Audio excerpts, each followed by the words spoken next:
بسم اللہ الرحمن الرحیم نحمده ونصلی علی رسوله الکریم اما بعد فقد قال رسول اللہ صلی اللہ علیہ وسلم الخلق عیال اللہ فأحب الخلق إلى الله من أحسن إلى عياله أو كما قال صلی اللہ علیہ وسلم۔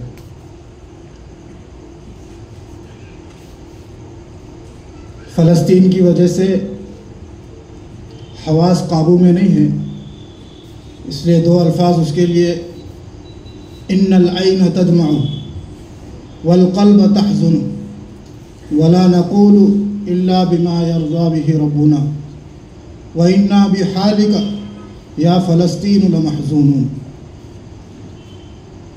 محترم حضرات، آج ہم جس تنظیم کے ماتحت ہونے والے جلسے کے اندر شریک ہیں، اس تنظیم کا نام ہے تنظیم ہمدرد انسانیت۔ اس کے اندر ایک لفظ استعمال ہوا ہے ہمدرد۔ ہمدرد کا مطلب آتا ہے کسی درد مند انسان کے درد کو محسوس کرنا، جو تکلیف میں ہے، تکلیف میں رہ کر آہ آہ کر رہا ہے، کرا رہا ہے، آنسو بہا رہا ہے، تو اس کے آنسو کے پیچھے جو درد ہے، اس درد کو محسوس کرنے والی یہ تنظیم ہے۔ ایک شاعر کہتا ہے، درد دل کے لیے پیدا کیا حضرت انسان کو، درد دل کے لیے پیدا کیا حضرت انسان کو، ورنہ طاعت کے لیے کم نہ تھے کرو بھی ہم۔ آسمان و زمین میں اللہ تبارک و تعالیٰ نے لاکھوں کروڑوں فرشتے پیدا فرمائے ہیں عبادت کے لیے۔ انسان کو جو اللہ نے پیدا فرمایا محض عبادت کے لیے نہیں، عبادت کے لیے بھی پیدا کیا ہے، محض عبادت کے لیے نہیں بلکہ ایک دوسرے کا درد بانٹنے کے لیے پیدا فرمایا۔ تو درد مندی، ہمدرد ہونا، اس کو آسان الفاظ میں سمجھ سکتے ہیں کہ کسی لاچار اور مجبور انسان کے اوپر احسان کرنا، اس کے درد کو ختم کرنے کی کوشش کرنا، اس کے آنسو پوچھنے کی کوشش کرنا اور اس کو راحت پہنچانے کی کوشش کرنا، اسے درد مندی کہتے ہیں، اسے احسان کہتے ہیں۔ اب سوال یہ ہے کہ یہ احسان مندی، کسی کے اوپر احسان کرنا اور کسی کے ساتھ درد مندی کا معاملہ کرنا کس بنیاد پر ہونا چاہیے؟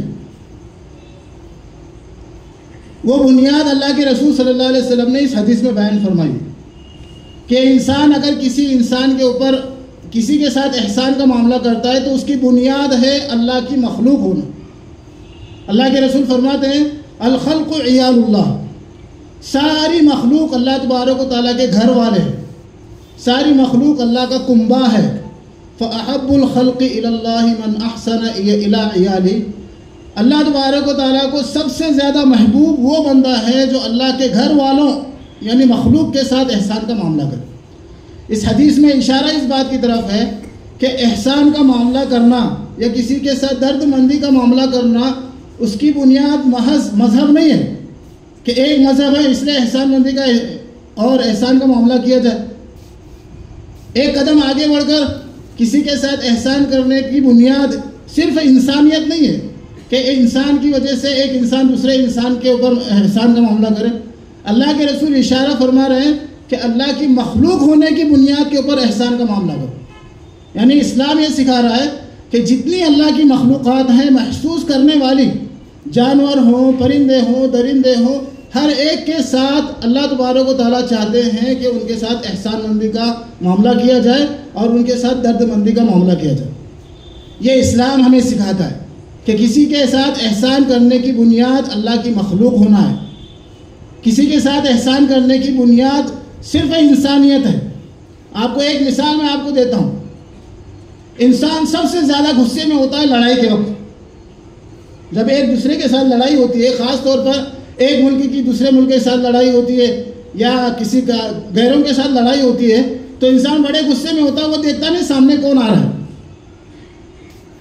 اسلام کی تعلیم دیکھیے احسان مندی کی، اسلام ہمیں یہ سکھاتا ہے۔ اللہ کے رسول صلی اللہ علیہ وسلم جب بھی کسی لشکر کو روانہ کرتے تھے تو اللہ کے رسول صلی اللہ علیہ وسلم لشکر کے امیر کو بلاتے اور یہ فرماتے کہ دیکھو لشکر لے کر جا رہے ہو دشمنوں کے ساتھ لڑنے کے لیے، لیکن اپنے ہوش مت گوانا، اللہ کے مخلوق کے ساتھ احسان مندی کو بھولنا مت، اس لیے کسی بچے کے اوپر ہاتھ مت اٹھانا، عورتوں کے اوپر ہاتھ مت اٹھانا، کمزوروں اور بوڑھوں کے اوپر ہاتھ مت اٹھانا۔ یہ ہے احسان مندی کی تعلیم جو اسلام نے ہمیں دی۔ اور آج دنیا والوں کو دیکھیے جو دعوے کرتے ہیں، اعلانات کرتے ہیں، بہت ساری تنظیمیں ہیں اس بات کی دعوے کرتی ہیں کہ ہم بچوں کے حقوق کی بات کرتے ہیں، بہت ساری تنظیمیں ایسی ہیں جو یہ دعویٰ کرتی ہیں کہ ہم عورتوں کے حقوق کی بات کرتے ہیں۔ لہذا جب بھی مسلمانوں کی طرف سے اگر کوئی بات ہوتی ہے بچوں کے تعلق سے یا عورتوں کے تعلق سے، وہ تنظیمیں مسلمانوں کے خلاف آواز اٹھاتی ہیں۔ چنانچہ آپ لوگوں نے سنا ہوگا دنیا کے اندر جو عورتوں کے لیے تنظیمیں کام کرنے والی ہیں وہ آواز اٹھاتی ہیں کہ اسلام عورتوں کے حقوق مارتا ہے، کیونکہ وہ پردہ کرنے کا حکم دیتا ہے اور پردہ یا عورت کے حقوق کو مارنا ہے۔ میں ان تنظیموں سے آج یہ کہہ رہا ہوں کہ آج تمہاری انسانیت کہاں ہے؟ آج بچے اس قدر مارے جا رہے ہیں، ان بچوں کی لاشیں رکھنے کے لیے اسپتالوں میں جگہ نہیں ہے۔ آج ان بچوں کے حقوق کی بات کرنے والی تنظیمیں کہاں ہیں؟ عورتوں کے حقوق کی بات کرنے والی تنظیمیں جو اسلام کے اوپر بھونتی ہیں، آج وہ تنظیمیں کہاں ہیں کہ وہاں عورتیں چلا رہی ہیں، وہ بیوہ ہو رہی ہیں، ان کے گود سونے ہو رہی ہیں، لیکن کوئی آج آواز لگانے کے لیے تیار نہیں۔ آپ نے پچھلی مرتبہ سنا کہ بچوں کی ایک تنظیم کام کرنے والی، اس کو دارالعلوم دیوبند جانے کا شوق اس لیے ہوا کہ دارالعلوم دیوبند کی نصاب میں کوئی کتاب ایسی شامل ہے جو بچوں کے حقوق کے خلاف بات کرتی ہے۔ وہ دارالعلوم پہنچی۔ میں یہ پوچھتا ہوں اس تنظیم کو کہ آج بچوں کے حقوق کی تو بات کر رہا ہے، آج تجھے نظر نہیں آ رہا؟ آج کیوں خاموش ہے؟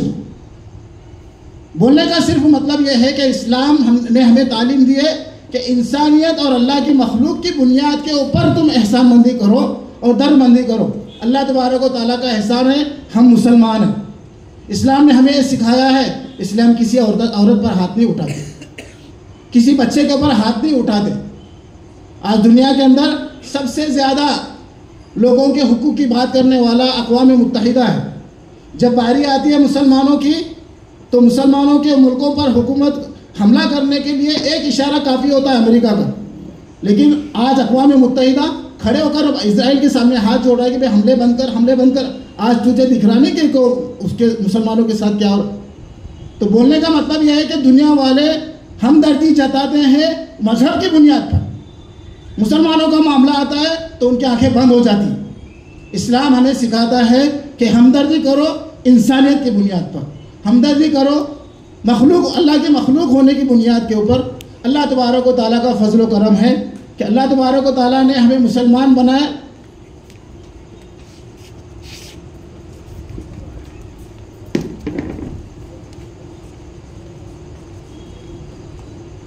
اللہ تبارک و تعالیٰ نے ہمیں مسلمان بنایا ہے، تو مسلمان ہونے کی وجہ سے ہم نہ کسی بچے پر ہاتھ اٹھاتے ہیں اور نہ کسی عورت پر ہاتھ اٹھاتے ہیں۔ اور اس ملک میں بھی مسلمان اس مذہب سے اوپر اٹھ کر ہمیشہ خدمت خلق کرتا آیا ہوا ہے۔ سیلاب آئے، سب حکومت سے پہلے مسلمان پہنچتا ہے، فسادات ہوتے ہیں حکومت سے پہلے مسلمان پہنچتا ہے، اور خدمت خلق کا وہ جذبہ لے کر ہر انسان کی خدمت کرتا ہے۔ اسی وجہ سے آپ نے لاک ڈاؤن میں دیکھا ہوگا، اور لاک ڈاؤن سے پہلے بہت سارے فسادات اور بہت سارے سیلاب کے موقع پر آپ نے دیکھا ہوگا کہ مسلمان احسان مندی کے جذبے سے سب سے پہلے پہنچتا ہے۔ اس کا ایک نتیجہ بیان کر کے میں اپنا بات ختم کرتا ہوں۔ مسلمانوں کی دشمن طاقتیں پورا ماحول خراب کر کے ایک دم نفرت کے اعلیٰ درجے تک ماحول کو پہنچاتی ہیں۔ اللہ تبارک و تعالیٰ کوئی ایسے حالات پیدا کرتے ہیں کہ وہ فسادات ہو جاتے ہیں، سیلاب آ جاتا ہے، اور مسلمان اپنے خدمت خلق کے جذبے کو لے کر قوم میں پہنچتا ہے، اور قوم دیکھتی ہے کہ مسلمان ہمارے آنسو پوچھنے والا مسلمان ہے، ہمارے تک ریلیف پہنچانے والا مسلمان ہے، تو قوم کی آنکھیں کھل جاتی ہیں۔ وہ قوم مسلم دشمنوں کی جو جتنی محنتیں تھیں ان کے اوپر پورا پانی پھر جاتا ہے۔ یہ اللہ تبارک و تعالیٰ کا احسان ہے کہ اللہ تبارک و تعالیٰ نے اور اللہ کے رسول صلی اللہ علیہ وسلم نے ہمیں احسان مندی کا حکم دیا انسانیت کی بنیاد پر، اور اللہ کی مخلوق ہونے کی بنیاد پر۔